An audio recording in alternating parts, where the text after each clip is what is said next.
So the news that we've long been expecting has finally been confirmed. Trent Alexander-Arnold will be leaving Liverpool on a free transfer when his contract expires at the end of the season. And since that news broke yesterday, social media's been awash with debate, hasn't it? The whys, the wherefores, whether Trent is to blame, how his legacy at the club will be impacted, and really whether he's gone about it in the wrong way. But I think for everybody who's still at Liverpool, and I'm talking about the players, Trent's former teammates, as they soon will be, the recruitment staff, the manager and his staff, they can't afford to spend too much time focusing on what went wrong with Trent and why he wanted to leave. I think for them, the focus has to be on what comes next and how can we keep this team winning without a player who has been so influential in our successes in recent years. Now, I want to look at that, want to examine that topic, and specifically really whether Liverpool might already have a replacement in-house for Trent Alexander-Arnold already in Conor Bradley. And I can already hear some of you shouting at the screen and saying that would be typical FSG, wouldn't it, to go for the cheap option and go with the right back who's already on the books. They have to spend, and I want to say I do actually agree with that in theory, in that I do think Liverpool still need to spend on this position. They're still going to need someone who can play at right back for next season, particularly if Joe Gomez leaves, which is expected.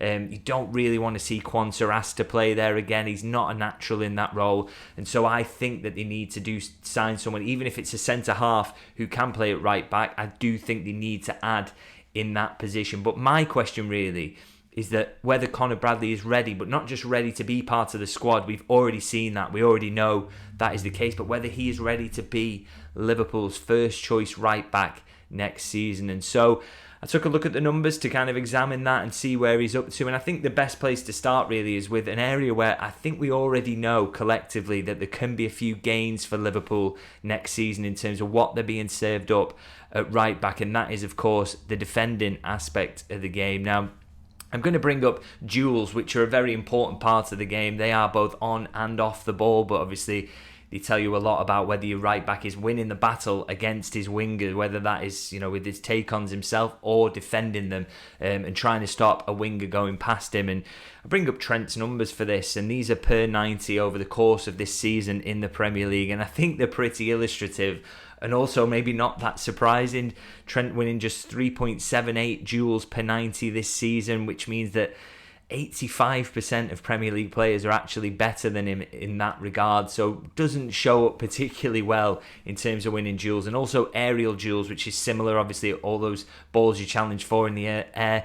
He's winning 18.85% of those, which is, you have to say, quite on the low side there, really. So if the ball is getting played to the back post and Trent is there to defend it, he's not particularly strong in that. But of course, as I say, you probably didn't need the numbers to show that. We already really know that there is a defensive weakness for Liverpool on that right-hand side of the defence, and there has been, and it's been all about the trade-off in recent years. Now, contrast those numbers to Conor Bradley, which I'll bring up now, and you look, 5.96 duels won per 90, so he's pretty active in terms of duels, and again, kind of tallies with what we know. And 5.96 duels per 90, by the way, puts him in kind of the top 17% of Premier League players in terms of that, so pretty remarkable really at the improvement that you get in there. He's also winning a higher percentage of his duels as well that he contests, and 50% of his aerial duels. So again, he's better in terms of defending that ball to the back post. When he gets in a duel, in a one-on-one battle with a winger, he's much more likely to win it than Trent. And again, as I say, we all kind of knew this. We saw Conor Bradley against Kylian Mbappe this season. We've seen him generally whenever he's come into the team, and he is a big improvement on Trent defensive. But I think this really underlines it, those numbers, doesn't it? And if you're looking for upsides for Liverpool in terms of adding someone who is defensively better, I think for a lot of the time that Trent has been in the first team, really, they've had to come up with ways of covering him and making sure he's not too exposed. And I think of the work that Jordan Henderson used to get through. I think Dominic Szoboszlai, Liverpool are losing a little bit from his attacking game, actually, because he's doing a lot of protecting Trent down that side. Gravenberch is over there quite a lot as well. So, if you don't have to think about that as much, if you think you've got a defender there who's very good in one-on-one situations and you don't have to cover, it allows a little bit more freedom in how you play. Maybe Gravenberch doesn't have to be back there. He can be a bit further, pushed a bit further out, ready to kind of spring a counter-attack. Similarly, in terms of Szoboszlai, can you get more from him? So I think there's a real upside there in terms of it's quite obvious that there's a much better defender there in Conor Bradley, but also, as I say, that can have real impacts on the team beyond just simply kind of locking down that right-hand side, which I think would be a real upside of Conor Bradley. Of course, if you do just want your right back to lock down a flank, that's easy enough. You can quite easily find those sorts of defenders, really, and you don't want Liverpool to end up with, someone like a Wan-Bissaka down that side. I always thought he was kind of a poor signing for Manchester United because a fullback has to be so much more than that in a modern top team, doesn't it? They can't just be someone who runs around and wins the ball and can stop a winger. They have to be so good in possession as well and giving you thrust on the other side of the ball.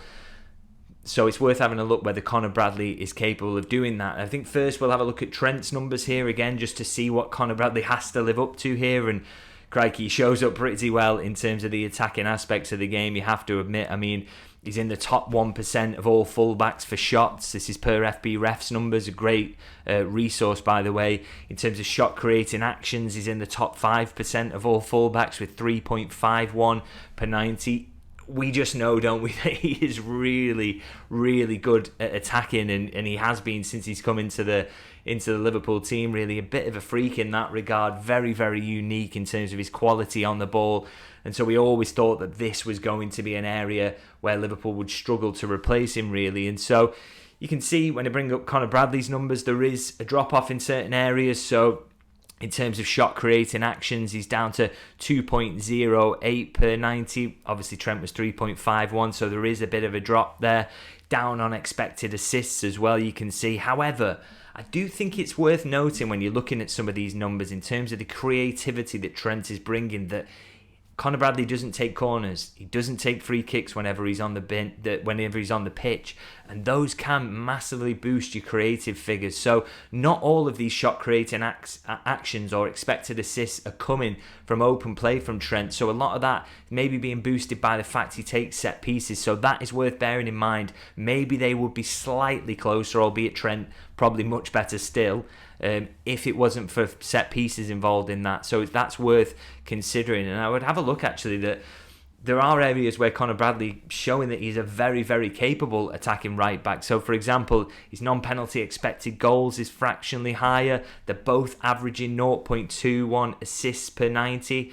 So, Conor Bradley, if I think maybe you take out the muddiness that the corners and the free kicks add, I actually don't imagine there would be too much in it. And I think what you see in there in Conor Bradley's numbers in terms of the assists and the non-penalty expected goals really is that he's a very, very good attacking right back. Even if he can't take those set pieces, he has got plenty of quality that you can bring on the attacking side of things. So that is not, for me, looking at the numbers there, a massive worry there in terms of if you were to bring him in. And again, it does tally with what we've seen. He's very good at getting up the pitch and making it count, isn't he? He's very good when you see him exchanging with Salah. They've got a really good relationship. It works. He's very handy in those forward areas, and I think the numbers do back that up. Now, I'm going to move on from the attacking now and talk about an element that for me was maybe the area probably most concerned about losing Trent in terms of what he can bring to this team, and that is more so than his attacking quality and his ability to put good balls into the box. It's how he gets Liverpool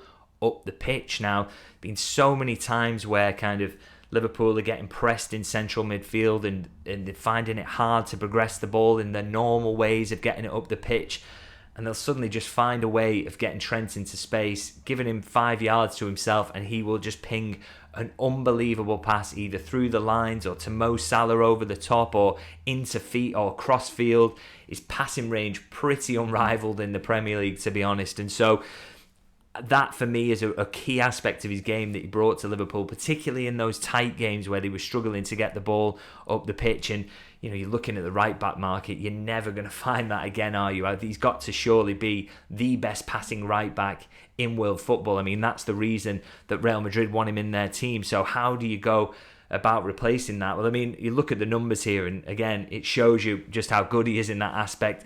8.38 progressive passes per 90. So that puts him in the top 1% of all fullbacks. And he also passes the ball a lot, which again is absolutely no surprise. So influential in terms of what he can do in possession for Liverpool. So that's what Liverpool are going to lose. But then I took a look at Conor Bradley's numbers in terms of progression and passing the ball, and I almost had to kind of double check that I didn't mix these two graphics up and that I wasn't looking at Trent's thinking it was Bradley's and vice versa, because I couldn't quite believe really how well Conor Bradley shows up in terms of this. Now, so bring the graphic up here now.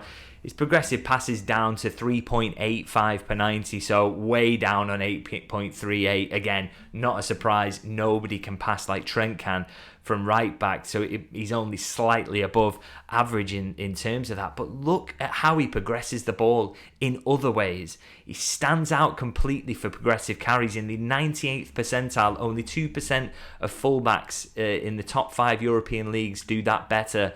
He's doing it with the ball at his feet, isn't he? He's bringing the ball up the pitch. Take-ons, he's in the 78th percentile. Touches in the attacking penalty area, 99th percentile.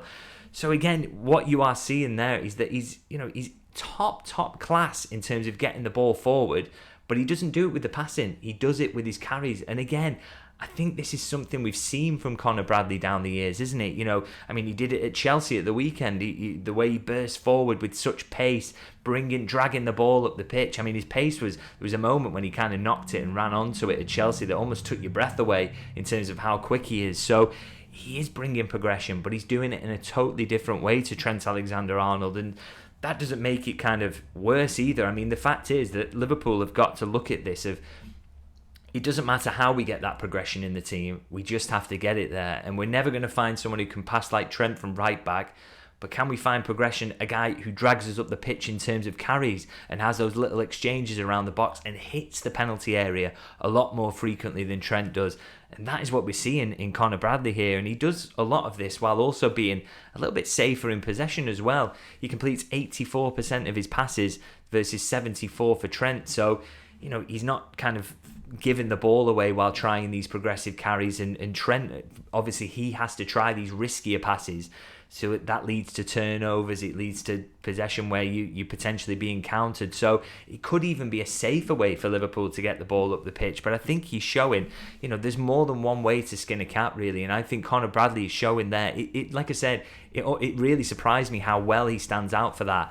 He can bring progression with the ball at his feet. Very good at taking on. Very good with those drives through the middle. And he can hit the penalty area. And he can get shots off. He can get assists as well. So what you're looking at really is a right back that, for me, if Liverpool were looking to go into the market this summer for a right back, someone to replace Trent Alexander-Arnold, and you saw a right back with this profile who is this good at the age that Conor Bradley is, you'd be like, he was got to be near the top of the list for them. So I just think he is a fantastic player.